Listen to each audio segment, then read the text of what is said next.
Okey, sekarang saya akan potong basi, tinggalkan suku inci Oh guys, bagi siapa yang tengok video saya ni, saya just nak tunjuk kat awak, sebenarnya saya tengah buat kola apa. Okey, sebenarnya kola cape yang saya sedang buat, baju Cikgu Mona ni, ini adalah hasil kola apabila saya siap separuh. Sebelum ni saya ada share cara untuk membuat lekatkan ketagam, cara nak potong kain. So saya harap korang dah follow. Untuk video kali ini kita akan jahit kola sampai siap. Sekali lagi korang tolong amati gambar ni. Okey, depan bagaimana dan belakang bagaimana. Nampak hasilnya kan? Elok. So sekarang kita akan sambung step untuk menjahit bahagian kola.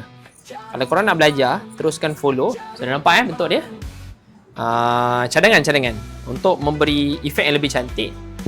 Bahagian yang sangat runcing ini kita akan snip sedikit sahaja, tidaklah sampai ke arah ataupun terkena pada jahitan. Mungkin saya snip sekadar 1,5 hun bahagian lengkung saja. Cubit-cubit je, manja-manja gitu. Okey, selepas itu fokus pada bahagian penjuru. Tengok baik-baik, jari masuk ke dalam dan tolakkan. Alright, maka tajamnya terjadi seperti ini. Maka ulang sekali lagi, awak tengok jari saya semula. Ni jari ni kan, jari ni pula. Okey, selamatkan dia. Bila kita dah siapkan penjuru, barulah kita fokus kepada bahagian lengkungan. Kerana penjuru tu bahagian yang selalu tak jadi. Jadi kalau penjuru tu kita selamatkan dulu, biasanya dia akan lebih jadilah. Contoh kalau awak terus buat ni baru buat penjuru, takut nanti penjuru tu akan lari. Itu saya punya step untuk ketika ini. So kita akan iron. Okey, saya iron ya.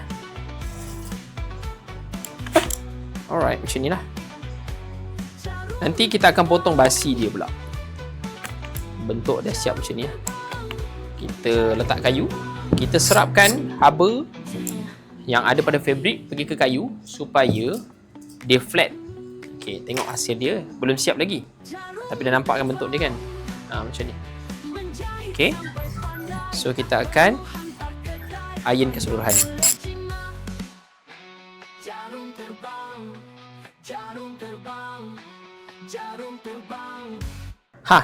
Hampir siap dah kola dia. Nampak? Tapi ini ada kain lebih-lebih ni yang kita kena buang. Kita akan tinggalkan basi sekadar suku inci sahaja daripada yang ada ni. So macam mana nak tinggalkan basi dia? Awak kena potong seperti ini, suku inci. Okey, so basi suku inci sudah siap. So sekarang kita dapatkan tengah kola dulu. Mana tengah kola dia? Awak kena kelipit sikit sini. Tapi kita tak boleh nak patahkan kola tu. Awak just pegang saja.